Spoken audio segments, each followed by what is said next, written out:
Hey everyone, this is Joey Vasquez coming at you today with a how to draw Spider-Man video. This first bit is all about laying down the structure. For Spider-Man, it's always good to just kind of add lots of flow to his character. So you can see with how I have the legs positioned, with how I have his hand moved back and his arm moved forward.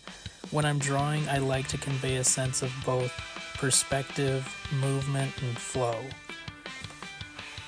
So that's why I have his hand coming at you to kind of establish a level of depth, and his legs are in different positions to kind of help him feel like he's jumping right out of the air and coming right at you, and his hand is pushed back to kind of also help push that perspective a little bit.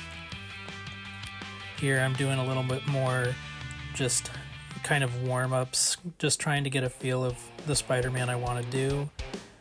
These ones kind of weren't really what I was looking for, but they also were more so about just kind of conveying that energy in Spider-Man's poses. So whenever you're drawing him, it's a lot about just making him feel like he's alive and moving, and there's a lot of speed in that too.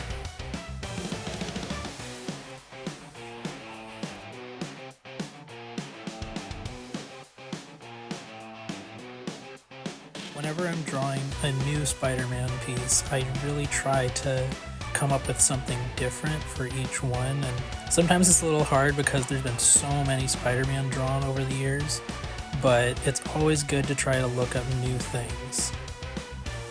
In this bit here, I'm kind of cleaning up that pose. I finally decided that that was the pose I wanted to go with, so I'm penciling it out and going over my rough sketch to kind of clean up the figure and establish the anatomy a little bit better, and just kind of get it ready for when I'm going to ink it. For when you're penciling, it's good to establish your shapes and everything in a clean manner, so that way you kind of know how you're going to approach the inking a little bit.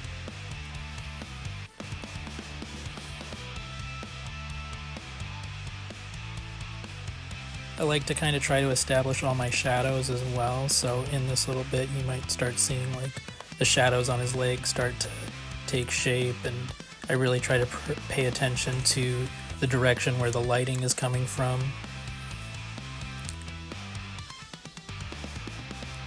And in this bit here, I just wanted to nail down all the webs. Drawing the webs is like drawing kind of a 3D mesh around Spider-Man, so understanding how the webs wrap around his figure is super important, especially when you're drawing a character that you also want to feel three-dimensional.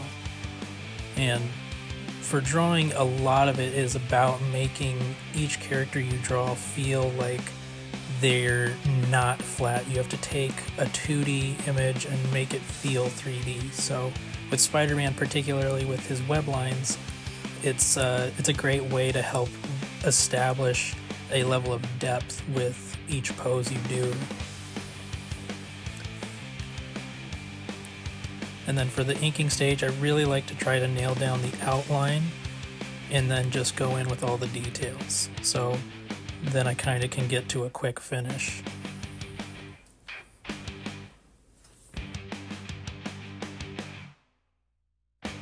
Here we're drawing the webbing on his fingers, and that's one of my favorite parts. It also, like I said, is using the webs to convey a sense of depth and make his hands feel three-dimensional. I also love filling in like the inks where we're doing the shadows here. That's another fun part for me, using all the zigzaggy lines and feathering and just different fun inking techniques. And here we're flattening the image, adding some quick shadows. And then as I add the webs back in, you're going to notice I added some quick little highlights to the web to kind of add a little bit of shimmer. Then I like to add some effects, and here it is, all finished. Thank you guys for watching.